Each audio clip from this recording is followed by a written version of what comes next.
রহমান সাহেবকে কিভাবে সেই সময়ের ফ্যাসিবাদী সরকারের গুন্ডা বাহিনী তাকে মেরে রক্তাক্ত করেছিল, সেই মাহমুদুর রহমানকে আমরা যখন দেখতে পাই এই 24-এর স্বাধীনতা, 26 পরবর্তী স্বাধীনতা এই দেশে আসার পরে তাকে আটক করা হয়, তাকে গ্রেফতার করা হয়, তাকে মুক্ত না দেওয়া হয়, সেখানে আমরা সত্যিই মর্মাহত এবং আশাহত। আমরা জানি দিল্লির বিরুদ্ধে সবচেয়ে বেশি সোচ্চার ছিলেন মাহমুদুর রহমান। আমরা সবসময় তার লেখনীর দ্বারা, তার কথাবার্তার দ্বারা আমরা সবসময় আলোড়িত হয়েছিলাম। সেই মাহমুদুর রহমানকে 2015 সালে 3রা আগস্ট পল্টন থানায় একটি মিথ্যা মামলা দায়ের করা হয়। আপনারা জানেন ফজলুর রহমান নামে এক পুলিশ সদস্য, ডিবির এক পুলিশ সদস্য 2015 সালের 3রা আগস্ট পল্টন থানায় একটি মামলা দায়ের করেন।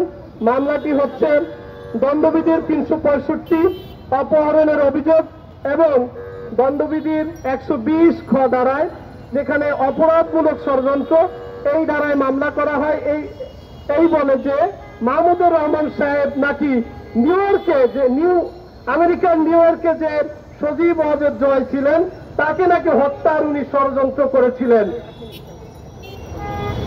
হত্যাও নাকি উনি ষড়যন্ত্র করেছিলেন।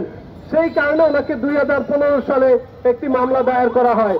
2018 সালে সেই মামলার চার্জশিট দেওয়া হয় এবং 2023 সালে সেই মামলায় পৃথক 2টি ধারায় তাকে 7 বছরের জেল দেওয়া হয়। আপনারা জানেন 7 বছরের জেল দিলে সিএমএম আদালত তাকে আত্মসমর্পণ করলেও জামিন দেওয়ার কোনো এখতিয়ার নাই। সুতরাং সেখানে তাকে নেওয়া হলো এবং তাকে জামিন দেওয়া হলো না এবং তাকে জেলে পাঠিয়ে দেওয়া হলো। কিন্তু আপনারা নিশ্চয়ই জানেন আমাদের কোড অফ ক্রিমিনাল প্রসিডিওর যদি ফৌজদারি বিধি, সেই বিধির 401-এর সাবসেকশন 1-এ বলা আছে, গভর্নমেন্ট যদি সরকার মনে করে যে কোনো সময় যে কোনো আসামি যে কোনো সেন্টেন্সের বিরুদ্ধে অপরাধের সাজাপ্রাপ্ত হয়, তাহলে যে কোনো সময় without any condition or upon any condition government can suspend the sentence. Government তার এই সাজাকে স্থগিত করতে পারত।